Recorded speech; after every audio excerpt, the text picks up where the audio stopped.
എല്ലാവർക്കും നമസ്കാരം. ശരത് സാറാണ്. അപ്പോൾ നമ്മുടെ +2 മാത്തമാറ്റിക്സിന്റെ ഓണപരീക്ഷയുടെ സ്പെഷ്യൽ വീഡിയോ സീരീസിന്റെ ഭാഗമായിട്ട് മെട്രിസസ് ആൻഡ് ഡിറ്റർമിനൻസ് എന്നുള്ള സെഷനിൽ നിന്നുള്ള തീർച്ചയായിട്ടും നമുക്ക് പരീക്ഷയ്ക്ക് പ്രതീക്ഷിക്കാവുന്ന ചോദ്യങ്ങളാണ് നമ്മൾ ഡിസ്കസ് ചെയ്തുകൊണ്ടിരിക്കുന്നത്. അപ്പോൾ അതിലെ ഇമ്പോർട്ടൻ്റ് ആയിട്ടുള്ള 2 ക്വസ്റ്റ്യൻസ് ആണ് ഈ ക്ലാസ്സിൽ നമ്മൾ നോക്കാൻ പോകുന്നത്. അപ്പോൾ ഇതിലെ രണ്ടാമത്തെ ക്വസ്റ്റ്യൻ ഒരു എസ്സേ ടൈപ്പാണ്. പക്ഷേ അതിൻ്റെ മാർക്കുകൾ ഡിസ്ട്രിബ്യൂട്ട് ചെയ്തിരിക്കുന്ന രീതി നോക്കുക. 1 mark, 2 mark, 2 mark, 3 mark. So 3, 2, 5, 2, 7 1 totally 8 mark score ചെയ്യാൻ തക്ക കണ്ടന്റ് ഉള്ള ഒരു ക്വസ്റ്റ്യൻ ആണിത്.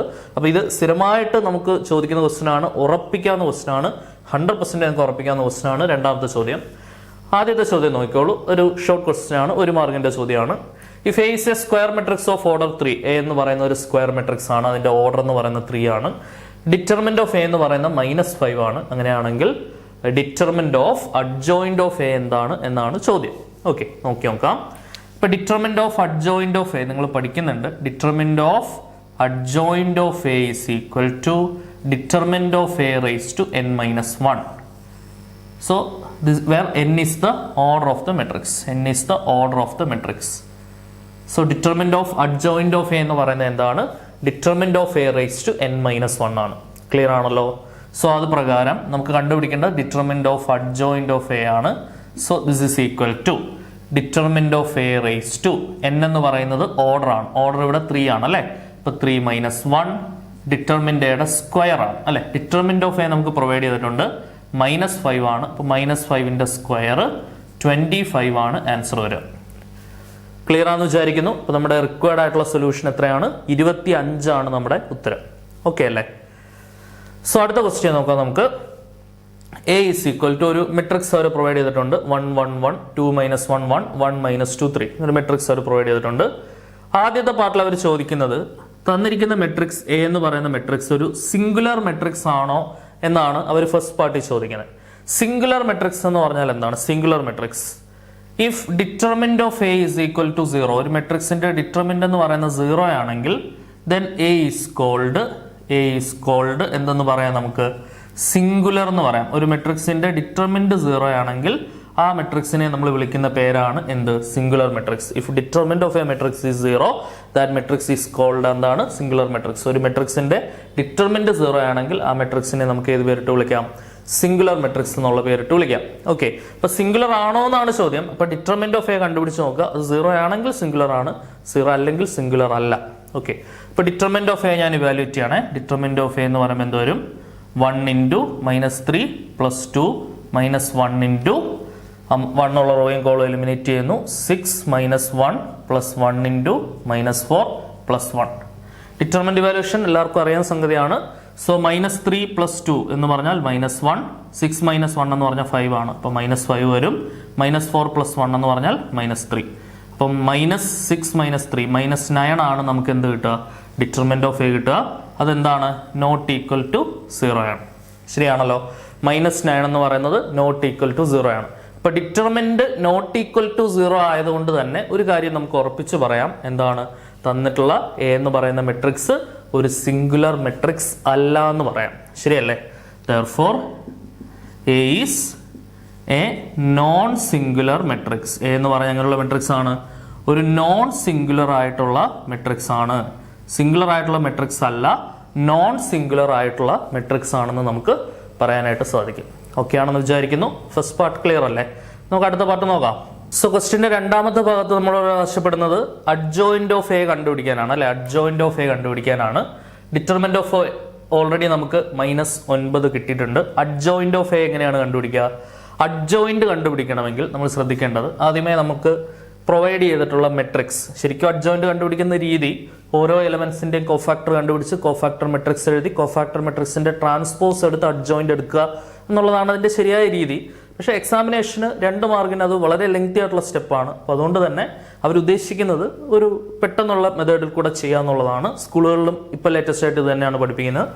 പണ്ട് കാലത്ത് ഓരോ എലമെന്റിന്റെ കോഫാക്ടർ എഴുതി കോഫാക്ടർ മെട്രിക്സ് എടുത്ത് ട്രാൻസ്പോസ് എടുത്ത് അഡ്ജോയിന്റ് കണ്ടുപിടിക്കുന്ന രീതിയായിരുന്നു പിന്തുടർന്ന് വന്നിരുന്നത്. പക്ഷെ ആ സമയത്ത് ചോദ്യം ആ ഒരു പർട്ടിക്കുലർ ക്വസ്റ്റ്യൻ മാത്രം ഒരു 5 മാർക്കിനോ 6 മാർക്കിനോ ഉള്ള ലെങ്ത്തിൽ നമുക്ക് ചെയ്യാനുണ്ട്. കാരണം 3x3 മെട്രിക്സ് ആണ്. 9 എലമെന്റുകളുടെ കോഫാക്ടർ കണ്ടുപിടിക്കണം, കോഫാക്ടർ മെട്രിക്സ് ഫോം ചെയ്യണം, ട്രാൻസ്പോസ് എടുക്കണം. ഇത്രയും കാര്യങ്ങൾ ചെയ്യുന്നതിന് 2 മാർക്ക് വളരെ കുറവാണ്. അപ്പോൾ അതുകൊണ്ട് അവരുദ്ദേശിക്കുന്നത് ഇതാണ്, നമുക്കൊരു എ മെട്രിക്സ് പ്രൊവൈഡ് ചെയ്യുന്നുണ്ട്. ആ പ്രൊവൈഡ് ചെയ്ത മെട്രിക്സ് നമുക്കൊരു ട്രിക്ക് ഉപയോഗിച്ച് കണ്ടുപിടിക്കാം. പ്രൊവൈഡ് ചെയ്തിട്ടുള്ള മെട്രിക്സ് ആദ്യമേ നമ്മൾ അതേപോലെ നോക്കി എഴുതുക. എന്താണ്? 1 1 1 2 -1 1 1 -2 3. ഓക്കെ, ഇനി നമ്മൾ ചെയ്യുന്നത് എന്താണെന്ന് വെച്ചാൽ ഫസ്റ്റ് കോളം ഉണ്ടല്ലോ, നമ്മുടെ ഈ ഫസ്റ്റ് കോളം ഇങ്ങോട്ട് റിപ്പീറ്റ് ചെയ്ത് എഴുതുക 1 2 1. ഇനി രണ്ടാമത്തെ കോളവും റിപ്പീറ്റ് ചെയ്ത് എഴുതുക 1 -1 -2. ഓക്കെ ആണല്ലോ. ഇനി ഇപ്പം നിൽക്കുന്നതിൽ ഫസ്റ്റ് റോ നേരെ താഴെ റിപ്പീറ്റ് ചെയ്ത് എഴുതുക 1 1 1 1 1. ഇനി സെക്കൻഡ് റോ താഴോട്ട് റിപ്പീറ്റ് ചെയ്യുക 2 -1 1 2 -1. ഇങ്ങനെ എഴുതിയതിന് ശേഷം ഫസ്റ്റ് റോയും ഫസ്റ്റ് കോളവും അങ്ങ് ക്യാൻസൽ ഔട്ട് ചെയ്യുക. ഓക്കെ, ഇത്രയും സ്റ്റെപ്പുകൾ ഓക്കെ ആണല്ലോ. ഇനി നമുക്ക് നേരെ ഒറ്റ സ്റ്റെപ്പിൽ എന്തിലേക്ക് പോവാം? അഡ്ജോയിന്റിലേക്ക് പോവാം. നോക്കാം നമുക്ക്. Adjoint of A is equal to, ശ്രദ്ധിച്ചിരിക്കണേ, നമ്മൾ ഒരു ഡിറ്റർമിനന്റ് ഇവാലുവേഷൻ പ്രോസസ്സ് തന്നെയാണ് ഇവിടെ ചെയ്യുന്നത്. പക്ഷെ ആ പ്രോസസ്സ് ചെയ്യുന്നത് കോളം വൈസും ആൻസർ എഴുതി പോകുന്നത് റോ വൈസുമാണ്. അത് നിങ്ങൾ പ്രത്യേകം ശ്രദ്ധിക്കണം. ചെയ്യുന്ന പരിപാടി വളരെ എളുപ്പമാണ്. ആദ്യം ഇത് തമ്മിൽ ഡിറ്റർമിനന്റ് ഇവാലുവേറ്റ് ചെയ്യാം. എന്തുവരും? -3 -3 -2 അല്ലേ? അതായത് -3 + 2 വരും. എന്താണ്? -1 എന്ന് കിട്ടും. ആ -1 എഴുതി. അടുത്ത ഇതേപോലെ കോളം വൈസ് ആണ് നമ്മൾ ഇവാലുവേറ്റ് ചെയ്യേണ്ടത്. അടുത്ത എന്ത് വരും? -2 -3 എന്താണ് വരിക? -5 ആണ് വരിക. അത് റോ വൈസ് വേണം ആൻസർ എഴുതി പോകാൻ. ആൻസർ എഴുതുമ്പോൾ റോയിൽ വേണം എഴുതാൻ, ചെയ്യുമ്പോൾ കോളം വൈസ് വേണം ചെയ്യാൻ. പിടികിട്ടിയോ? ശ്രദ്ധിച്ചിരിക്കുക. അടുത്ത എന്ത് വരും? 1 -1 അല്ലെ? 1 -1 അത് 2 ആണ് വരുന്നത് അല്ലെ? 2. അടുത്ത എന്താണ് വരിക? ഇനി മെന്റലി ചെയ്തോടെ. 1 -6 -5 വരും. 3 -1 2 വരും. 2 -1 1 വരും. -4 -1 -4 + 1 -3 വരും. അടുത്ത 1 -2 1 + 2 3 വരും. അടുത്ത -1 -2 -3 വരും. ക്ലിയർ ആണെന്ന് വിചാരിക്കുന്നു. അപ്പോൾ നമുക്ക് എന്ത് കിട്ടി? അഡ്ജോയിന്റ് ഓഫ് എ കിട്ടി. ക്ലിയർ ആണല്ലോ. അപ്പോൾ അതാണ് നമ്മുടെ സെക്കൻഡ് സ്റ്റെപ്പിൽ അവർ ആവശ്യപ്പെടുന്നത്. അഡ്ജോയിന്റ് ഓഫ് എ കണ്ടുപിടിക്കാനാണ് നമ്മളോട് അവർ ആവശ്യപ്പെടുന്നത്. അത് ക്ലിയർ ആണെന്ന് വിചാരിക്കുന്നു. അടുത്ത സ്റ്റെപ്പിൽ പാർട്ട് സിയിൽ അവർ എ ഇൻവേഴ്സ് കണ്ടുപിടിക്കാനാണ് ആവശ്യപ്പെടുന്നത്.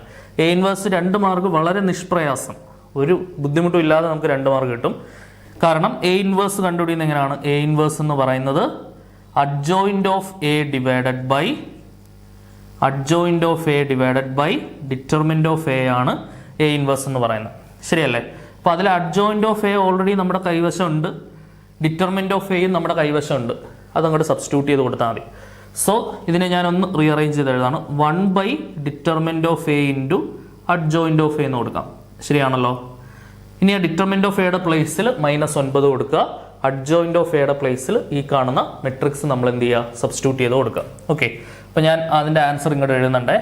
So A inverse is equal to 1 -9 into എന്താണ്? 1 -9 into adjoint of A. Adjoint of A എന്താണ്? -1 -5 2 -5 2 1 -3 3 -3. ഓക്കെ, അപ്പോൾ ഇതാണ് നമ്മുടെ തേർഡ് പാർട്ടിൻ്റെ ആൻസർ. അപ്പോൾ 2 2 4 1 5 മാർക്കിനുള്ള സെക്ഷൻ നമ്മൾ കംപ്ലീറ്റ് ചെയ്തു.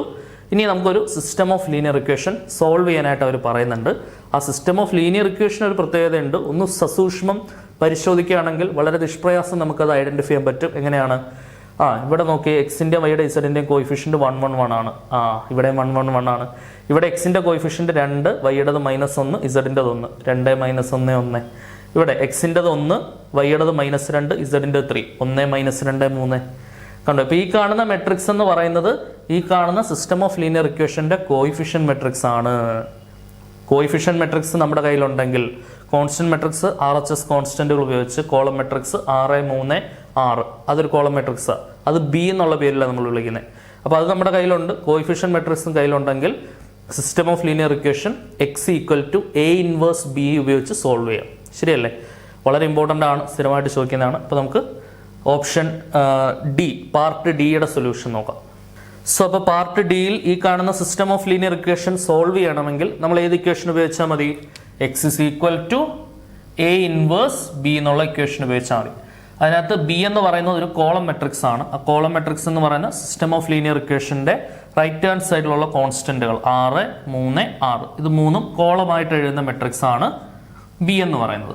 ഓക്കെ, ക്ലിയർ ആണെന്ന് വിചാരിക്കുന്നു. ഇനി വേണ്ട X equal to A inverse B ഉപയോഗിച്ച് ഞാൻ സോൾവ് ചെയ്യാൻ പോകണം. എ ഇൻവേഴ്സ് ഓൾറെഡി നമ്മൾ പാർട്ട് സിയിൽ കണ്ടുപിടിച്ച് വെച്ചിട്ടുണ്ട് അല്ലേ. So this is equal to A ഇൻവേഴ്സിന്റെ പ്ലേസിലോട്ട് 1/-9 ഇൻറ്റു -1 -5 2 -5 2 1 -3 3 -3. സോ ഇത് ഇൻറ്റു എന്ത് വരും? ബി വരും. ബി എന്ന് പറയുന്നത് എന്താണ്? 6, 3, 6 ശരിയാണല്ലോ. ബിയുടെ പ്ലേസിലോട്ട് 6, 3, 6 സബ്സ്റ്റിറ്റ്യൂട്ട് ചെയ്യാം. ക്ലിയർ ആണെന്ന് വിചാരിക്കുന്നു. ഇനി എന്താണ്? Matrix multiplication. First matrix raw vice തിരിക്കുക, സെക്കൻഡ് മെട്രിക്സ് തിരിക്കാൻ വേറെ കോളം ഒന്നുമില്ല. അപ്പോൾ ഫസ്റ്റ് റോ കൊണ്ട് ഫസ്റ്റ് എലമെന്റ്, ഫസ്റ്റ് റോ കൊണ്ട് ഫസ്റ്റ് കോളം, ഫസ്റ്റ് എലമെന്റ് അല്ലേ. എന്തുവരും? -1 into 6 -6 plus -5 into 3 -15 plus 2 into 6 12. അടുത്ത -5 ഇൻറ്റു 6 5 30 പ്ലസ് 23 പ്ലസ് 6. അടുത്ത -3 18 പ്ലസ് 3 9 -3 18. ഓക്കെ ആണല്ലോ, സെറ്റ് അല്ലേ? സോ ഇതൊക്കെ എന്താണ് വരിക? So this is equal to 1/-9 into ഇവിടെ -6ഉം -15ഉം എത്രയാണ്? -6ഉം +12ഉം 12ൽ നിന്ന് 6 കുറച്ചാൽ 6 ആണ്. 6ൽ നിന്ന് 15 കുറച്ചാൽ -9. ഓക്കെ ആണല്ലോ. ഇനി 6ഉം 6ഉം 12 ആണ്. 30ൽ നിന്ന് 12 കുറച്ചാൽ 18 ആണ്. വലുത് 30 ആണ്, ചിഹ്നം മൈനസ്, ഇപ്പൊ -18 വരും. ഓക്കെ, ഇനി ഇവിടെ -18 9ഉം -18ഉം -18ഉം -36 ആണ്. -36 പ്ലസ് 9 എന്ന് പറയുന്നത് -27 ആണ്. -27. ഓക്കെ, സോ ഈ -9 ഓരോ ടേം കൊണ്ട് ഹരിക്കണം അല്ലെ, ഓരോ ടേം കൊണ്ട് ഹരിക്കണം. -9/-9 -18/-9. അടുത്ത മൂന്നാമത്തെ എന്താ? -27/-9. So this is equal to -9/-9 1 വരും, -18/-9 2 വരും, -27/-9 3 വരും. ഓക്കെ, ക്ലിയർ ആണെന്ന് വിചാരിക്കുന്നു. ഇതാണ് എന്ത്? എക്സ് എന്ന് പറയുന്നത്. ഈ എക്സ് എന്ന് പറയുന്നത് ആരാ? XYZ ആണ് അല്ലെ. എക്സ് എന്ന് പറയുന്നത് XYZ ആണ്. And that XYZ is equal to 1 2 3. Equating the corresponding elements, x is equal to 1, y is equal to 2, z is equal to 3. ഇതാണ് നമ്മുടെ സൊല്യൂഷൻ. എക്സ് എന്ന് പറയുന്നത് 1 ആണ്, y എന്ന് പറയുന്നത് 2 ആണ്, z എന്ന് പറയുന്നത് 3 ആണ്. ഓക്കെ ആണെന്ന് വിചാരിക്കുന്നു. ഇമ്പോർട്ടൻ്റ് ആയിട്ടുള്ള ക്വസ്റ്റ്യൻ ആണ്. കറക്റ്റായിട്ട് മനസ്സിലാക്കി വെച്ച് പഠിക്കുക. സ്ഥിരമായിട്ട് ചോദിക്കാറുള്ളതാണ്. ഓക്കെ, അപ്പോൾ ഇതേപോലെ ഉപകാരപ്രദമായ ചോദ്യങ്ങളുമായിട്ട് വീണ്ടും കാണാം. Until then tata bye bye, see U.